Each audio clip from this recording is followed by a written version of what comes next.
সংসারে আমাদের জীবনে যখন কোনো সুখ বা দুঃখ আসে, তার জন্য আমরা কাউকে না কাউকে অবশ্যই দায়ী করে থাকি, তাই না? এই ব্যক্তি আমাদের সাথে এরকম কাজ করেছেন, তাই আমার সাথে এমন হলো। ওই ব্যক্তি যদি এমনটা না করতেন, তাহলে আজ আমি ওই স্থানে পৌঁছতে পারতাম। সবই আপনার দৃষ্টিভঙ্গির ওপর নির্ভরশীল, আর যদি আপনার দৃষ্টিভঙ্গি এমন হয়, তাহলে তা অনুচিত। সত্যি কথা বলতে, এই সংসারে ভিন্ন ভিন্ন ধরনের মানুষ আছে। এটা আপনার উপর নির্ভর করছে কিভাবে তাদের স্বাগত জানাবেন। একবার ভাবুন, আমি আমার দুটো হাত সামনে নিয়ে এলাম, দুটো মুঠো খুলে দিলাম। দুই প্রকারের মানুষ আসবেন, কিছু না কিছু দিয়ে যাবেন। এই মুঠো যদি আমি বন্ধ করে দিই, তাহলে না কেউ আমাকে কিছু দিতে পারবে, না আমার কিছু যাবে আসবে। নিশ্চয়ই বুঝতে পারছেন এই দুই ধরনের ব্যক্তি কারা এবং তারা কি দিয়ে যান। আমি যদি নিজের মুঠো খুলে দিই, তাহলে কিছু ভালো মানুষ আসবেন, আমাকে আনন্দ, সন্তুষ্টি, জ্ঞান প্রদান করে যাবেন, ভালো অভিজ্ঞতা দিয়ে যাবেন। কোনো খারাপ ব্যক্তি যদি আসেন, তাহলে তিনিও খারাপ অভিজ্ঞতা দেবেন, যার থেকে আমি শিক্ষা লাভ করব। এই সব কিছু আমি লাভ করতে পারি। মুঠো যদি বন্ধ করে রাখি, তাহলে আমি কিছুই পাবো না। দেখুন, এই সংসারে প্রত্যেকের জীবনে এরকম। প্রত্যেকের জীবনে সবকিছুই আছে, ভালো খারাপ দুই মানুষই আছে। ভালো অভিজ্ঞতা আছে, খারাপ অভিজ্ঞতা আছে। নির্ভর করছে আপনার উপর যে আপনি কি করবেন, এনাদের স্বাগত কিভাবে জানাবেন, কার থেকে কি বুঝবেন, কি শিখতে পারবেন, আর কোন দৃষ্টিভঙ্গি নিয়ে অগ্রসর হবেন। এটাই নির্ধারণ করবে যে আপনার জীবন কেমন হবে। আসুন আমার সাথে ভালোবেসে বলুন, রাধা রাধা। জীবনে যখন কোনো ব্যক্তি নিজের লক্ষ্য প্রাপ্তির জন্য নিরন্তর পরিশ্রম করতে থাকেন, চেষ্টা করতে থাকেন, তখন তিনি কষ্ট অনুভব করেন। কখনো শারীরিক কষ্ট, কখনো মানসিক কষ্ট। এবার উনি এটা ভাবতে থাকেন যে আমি কি উচিত করছি নাকি অনুচিত করছি। কারণ অন্যদিকে এমন একজন ব্যক্তিও আছেন যিনি একদমই পরিশ্রম, চেষ্টা করছেন না। তিনি মদিরা পান করেন, বিলাসিতায় জীবন কাটান, অলস প্রকৃতির হয়ে ওঠেন, নিদ্রাতে বিলীন হয়ে থাকেন আর ভাবেন যে তিনি সুখ লাভ করছেন। কিন্তু এরকম কেন হয়? কারণ যখন আমরা সৎ পথে থাকি, উচিত পথে চলি, লক্ষ্য প্রাপ্ত করার জন্য চেষ্টা করতে থাকি, তখন আমাদের ভেতরে থাকা নেতিবাচক শক্তি এবং পাপ এই দেহকে ত্যাগ করে দেয়। আর এই অনুভূতিটাই আমাদের দুঃখের অনুভূতি দেয়, কষ্ট দেয়। এবার সেখানে যদি আমরা কুপথে চলি, অনুচিত পথে চলতে থাকি, তাহলে আমাদের ভেতরে থাকা পুণ্য এবং ধনাত্মক শক্তি আমাদের দেহ ত্যাগ করে দেয়। আর এই অনুভূতির কারণেই আমরা সুখ অনুভব করি। কিন্তু কখনো ভাববেন যে এই সুখ বেশি সময় পর্যন্ত থাকে না। সেই জন্য সবসময় মনে রাখবেন, যদি আপনি জানেন যে এটাই আপনার লক্ষ্য, এটাই উচিত পথ, শুভ পথ, তাতে নিরন্তরভাবে এগিয়ে যেতে চেষ্টা করতে থাকুন। এই কষ্ট আপনাকে সুখের পরাকাষ্ঠায় কখন পৌঁছে দেবে তা আপনি জানতেই পারবেন না। আসুন আমার সাথে ভালোবেসে বলুন, রাধা রাধা। প্রত্যেক মানুষ নিজের জীবনে হীরক তথা হীরে এবং দর্পণ এই দুই দেখেছেন। এই দুই হলো সাদা এবং এরা দুজনেই আলোর প্রতিফলন ঘটায় এবং এরা দুজনেই উজ্জ্বল হয়ে ওঠে। আপনি হয়তো মনে মনে ভাবছেন যে এটা কি ধরনের তুলনা করছি। একটা হীরে তো রত্ন, তার মূল্য দর্পণের থেকে অনেক গুণ বেশি। কিন্তু হীরে থাকাতে দর্পণের মূল্য কিন্তু কোনো অংশে কমে যায় না, তাই না? মানুষ যখন হীরে নিজের হাতে নেয়, তখন সবার আগে কি খোঁজে? দর্পণ, যাতে তার মধ্যে দিয়ে দেখে সে বুঝতে পারে যে সেই হীরে আদৌ তার শোভাবর্ধন করছে কিনা, তাকে ভালো দেখাচ্ছে কিনা, প্রসাধনের জন্য সেটা ব্যবহার করা ঠিক হবে কিনা। অর্থাৎ হীরের উপস্থিতিতে দর্পণের গুরুত্ব কম হলো না। দর্পণের কারণে হীরের মূল্য বোঝা গেল। আমাদের জীবনেও ঠিক এরকমই ঘটে। আপনারা যদি সংসারে নিজের আশেপাশে দেখেন, এমন অনেক মানুষ দেখতে পাবেন যারা নিজেদের ক্ষেত্রে মহান স্থানে পৌঁছেছেন, নিপুণ এবং শ্রেষ্ঠ হয়েছেন। আর তাদের মধ্যে আপনার নিজের মনে হয় যেন আপনি হলেন দর্পণ। নিজেকে ছোট মনে করবেন না। আপনার মূল্য কম হচ্ছে না, আপনার নিজস্ব মূল্য আছে। আর যদি আপনার অস্তিত্ব না থাকে তাহলে ওনাদের অস্তিত্বের মূল্য সংসার বুঝতেই পারবে না। জীবনে সবসময় চেষ্টা করবেন যাতে আপনি আরো বেশি শ্রেষ্ঠ হয়ে উঠতে পারেন। আপনি নিজে যে স্থানে আছেন সেটাকে ছোট মনে করবেন না, তারও নিজস্ব একটা মূল্য আছে। যদি আপনি হিরে হয়ে থাকেন তাহলে অহংকার করবেন না, যদি আপনি দর্পণ হয়ে থাকেন তাহলে নিজেকে ছোট মনে করবেন না। আসুন আর আমার সাথে ভালোবেসে বলুন, রাধা রাধা। মানুষ জন্মগ্রহণ করে, তার সাথে ভয়েরও জন্ম হয়। ছোটবেলা থেকেই আমাদের মনে কোনো না কোনো প্রকারের ভয় থেকেই যায়। কেউ এই বিষয়ে ভয় পায় যে তার কোনো বস্তু তার থেকে দূরে চলে যাবে। কেউ এই বিষয়ে ভয় পায় যে আমি নিজেকে হারিয়ে ফেলব। কেউ এই ভেবে ভয় পায় যে আমার প্রিয়জনেরা তারা যেন আমার থেকে দূরে না চলে যায়। কেউ এই ভেবে ভয় পায় যে আমরা যেন পথ না হারিয়ে ফেলি, আদি ইত্যাদি। কিন্তু সত্যি কথা বলতে ভেবে দেখুন, এই ভয় বাস্তবে কি? শুধুই একটা মনোস্থিতি, আর কিছুই নয়। যা কিছু আপনি জীবনে পেয়েছেন তা একদিন আপনাকে হারাতে হবে। এই জীবন হলো আপনারই, কিন্তু তাও একদিন সমাপ্ত হবে। তাই ভয় পেয়ে কি লাভ? এই ভয় শুধু আপনাকে জীবন যাপন করা থেকে বাধা দিচ্ছে, আর কিচ্ছু নয়। পথ হারিয়ে ফেললেই বুঝতে পারবেন যে নতুন পথ কিভাবে বানাতে হয়। কিছু মানুষকে জীবন থেকে হারালে তবেই আপনি বুঝবেন যে আপনার আপনজনকে। এই ভয়ের কারণে ভীত হয়ে থাকবেন না। এই তারা নক্ষত্র অন্ধকারের অভাবে গুরুত্ব হারায়। শিবকেও মহাদেব হওয়ার জন্য বিষপান করতে হয়েছিল। প্রত্যেক পরিস্থিতি, প্রত্যেক সাফল্য আপনার পরীক্ষা নেবে, তাতে উত্তীর্ণ হওয়া হলো আপনার কর্ম। যখনই আপনি ভয় পাবেন বা সংকটের সম্মুখীন হবেন, তখন সাহসের সাথে তার সম্মুখীন হন। মনে রাখবেন, যে সম্মুখীন হতে জানে সাফল্য তার সাথে সবসময় থাকে। আসুন আর আমার সাথে ভালোবেসে বলুন, রাধা রাধা। এই সংসারে সবথেকে বেশি কোমল বস্তু হলো রেশম। এই রেশম এতটাই কোমল হয় যে এর পুরো একটা থান শুধুমাত্র একটা হাতে ধরা সম্ভব। কখনো ভেবে দেখেছেন এই রেশম কিভাবে হয়? একটি কীট তার লালার দ্বারা উৎপন্ন হয়। এই কীট সেই রেশমকে পাক দিতে থাকে, পাক দিতেই থাকে, আর আস্তে আস্তে তার মধ্যেই জড়িয়ে পড়ে। শেষে ওর এই সুন্দর অমূল্য সৃষ্টি রেশমের এই সুতো, তার নির্মাণ কার্য পূর্ণ হয়। কিন্তু তাতেই ও নিজে বন্দী হয়ে যায়। নিজেরই মায়াজালের এই বন্দী গৃহে নিজেই ফেঁসে যায়। এবার এই সুতোকে ব্যবহারযোগ্য করে তোলার জন্য এই কীটগুলিকে এই কবচের সাথেই ফুটন্ত জলে ফেলে দেওয়া হয়। এই সংসারে যদি আমাদের স্বপ্ন এই সংসারের দুঃখ হরণ করার জন্য, এই সংসারে সুখ বিতরণ করার জন্য হয়, তবেই আমাদের প্রগতি সম্ভব। যদি আমাদের এই স্বপ্ন শুধুই আমাদের এবং আমাদের স্বার্থ সিদ্ধির জন্য হয়, তাহলে এই স্বপ্ন আমাদের অন্ধ করে দেবে, আমাদের অন্ধকারের পথে নিয়ে যাবে, আর আমরাও সেই কীটের মতো হয়ে যাব।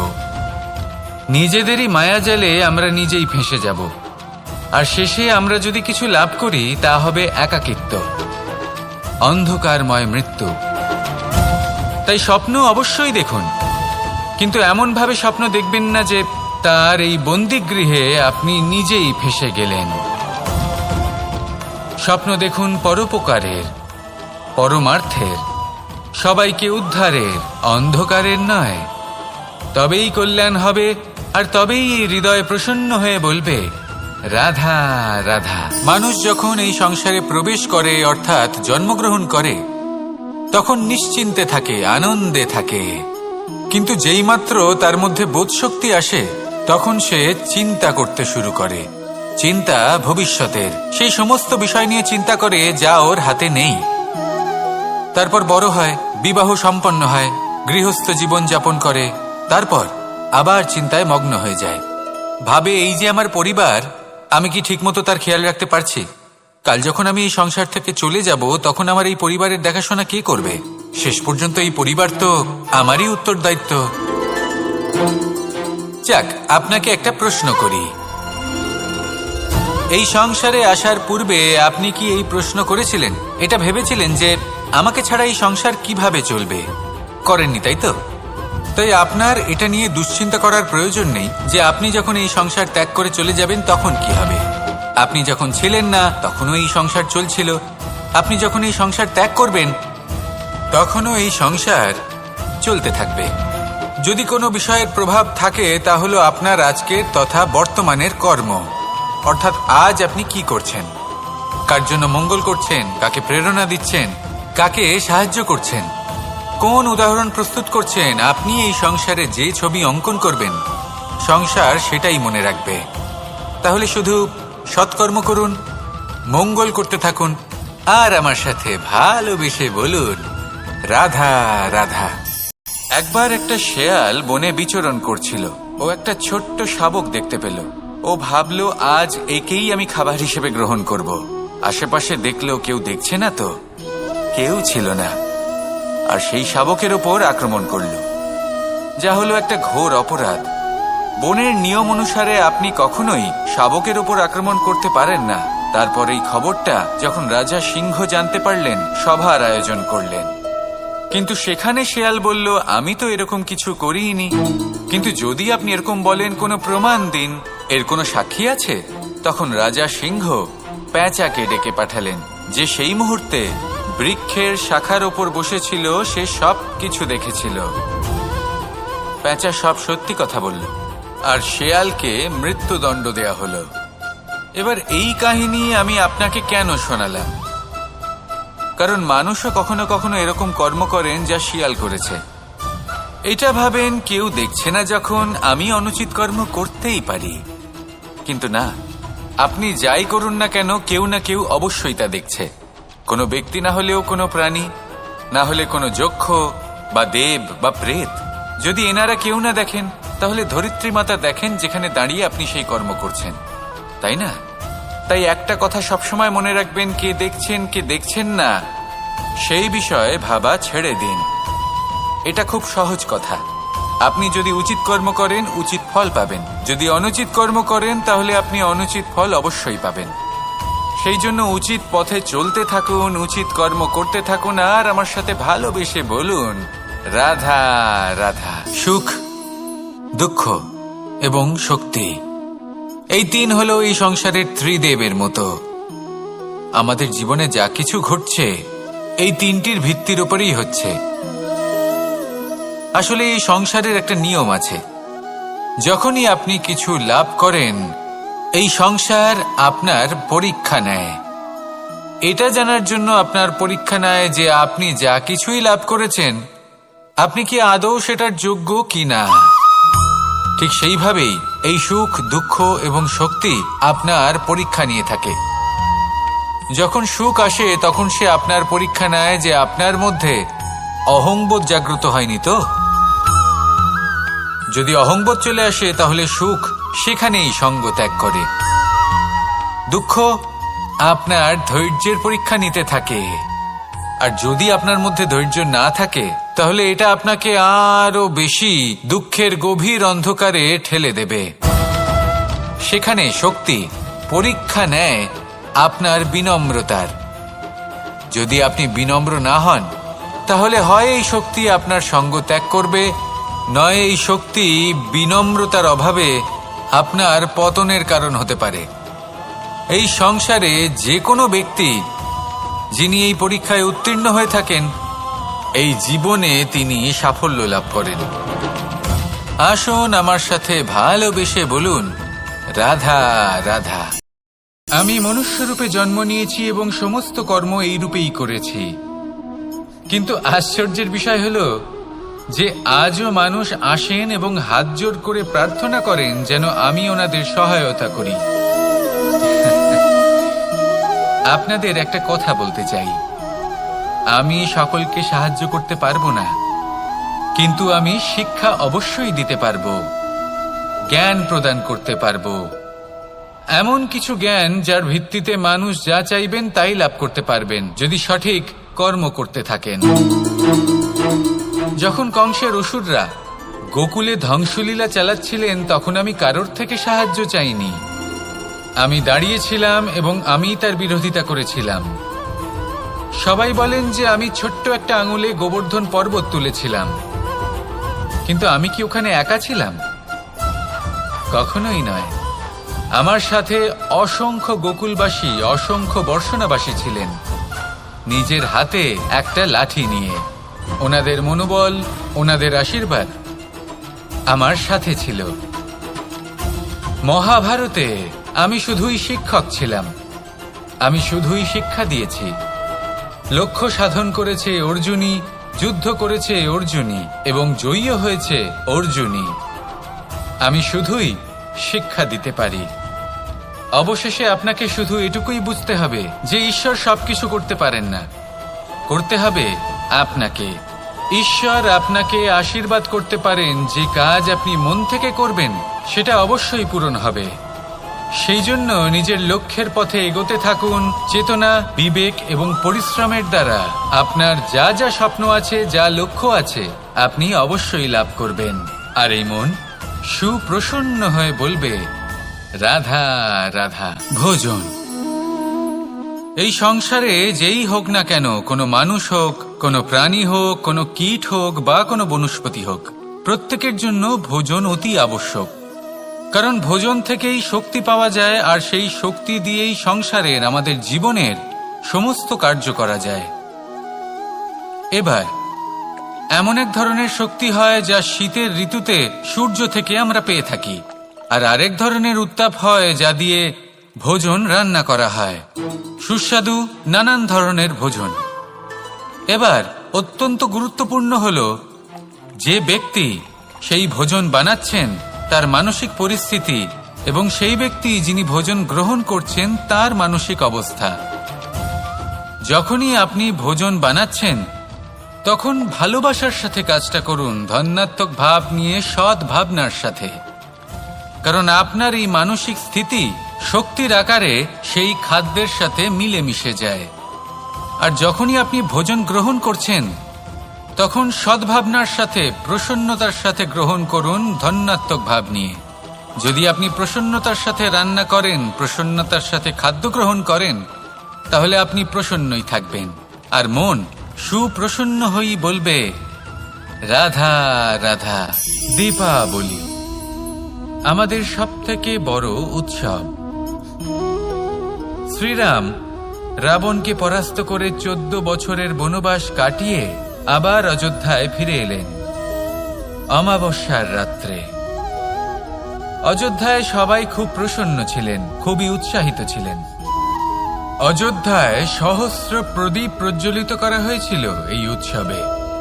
একে আমরা দীপাবলি বলে থাকি। এবার এই বিষয়ে আমরা সকলে জানি। আপনি কি এটা জানেন যে শ্রীরাম বাস্তবে অমাবস্যার এক রাত আগেই অযোধ্যায় পৌঁছে গেছিলেন? সবার সামনে অমাবস্যার রাতে এসেছিলেন। এর কারণ কি? শ্রীরাম প্রমাণ করতে চেয়েছিলেন যে যে কোনো সময়, দিন হোক বা রাত, শুভ বা অশুভ হয় না। শুভ অশুভ কিছু থাকলে তা হলো মানুষের চিন্তা, তার ভাবনা, তার নির্বাচন আর তার কর্ম। নিজেই দেখে নিন, শ্রীরাম শুভ কাজ করে ফিরেছিলেন এবং অমাবস্যার মতো গভীর এক রাত্রিকেও দীপাবলিতে পরিবর্তিত করেছিলেন। এমনটাই যদি আমরা করতে পারি, তাহলে এমন কোনো গৃহে যান যেখানে অসহায় ব্যক্তি রয়েছেন, যা অন্ধকারাচ্ছন্ন, আর সেখানে প্রকাশ প্রজ্বলিত করুন। প্রকাশ সহায়তার, প্রেরণার, আশার। যদি এমন কিছু আমরা করতে পারি তাহলে তাকে প্রকৃত অর্থে দীপাবলি বলা যেতে পারে। তাহলে নিজের পরিবারের সাথে দীপাবলি পালন করুন। আপনাদের শুভেচ্ছা জানাই। আসুন আর আমার সাথে ভালোবেসে বলুন, রাধা রাধা। এই শুকনো পাতাটিকে দেখুন, নিষ্প্রাণ হয়ে পড়েছে। কোনো একটা সময় এই পাতাটি একটা গাছের ডালে ছিল। সেই গাছ ওর লালন পালন করত। যখন যখন বাতাস বইত, এই পাতায় কম্পন দেখা দিত, মনকে প্রফুল্ল করে তুলত। কোনো একদিন এই পাতা গাছের ডাল থেকে ঝরে পড়ে গেল। নিঃসন্দেহে ও নিজের স্বাধীনতা পেল, কিন্তু আস্তে আস্তে শুকিয়ে গেল, নিষ্প্রাণ হয়ে গেল। দেখুন, আমি এই কথা বলছি না যে স্বাধীনতা অনুচিত, কখনোই না। কিন্তু যে কোনো পরিস্থিতিতে স্বাধীন হতে চাওয়া এটা নিশ্চিতরূপে অনুচিত। আমরা যদি আমাদের জীবনে পরিবারের গুরুত্ব ভেবে দেখি, তাহলে এই পরিবারে যতই মতভেদ থাকুক না কেন, যতই মনোমালিন্য থাকুক না কেন, যতই বিবাদ থাকুক না কেন, এই সব মিটিয়ে নেওয়া অত্যন্ত প্রয়োজনীয়। সেই সবকিছু সমাপ্ত করা অত্যন্ত প্রয়োজনীয়। কখনো এই পরিবারকে ভাঙতে দেবেন না, কখনো এই পরিবার থেকে দূরে চলে যাবেন না। এই পরিবার হলো আমাদের জীবনের একটা অমূল্য সম্পদ, অমূল্য এক আশ্রয়, যা এই সংসারে হয়তো কোথাও আপনি পাবেন না। তাই একে আগলে রাখুন। ভেবে নিন আপনি পাতা আর আপনার পরিবার সেই গাছ। আসুন আমার সাথে ভালোবেসে বলুন, রাধা রাধা।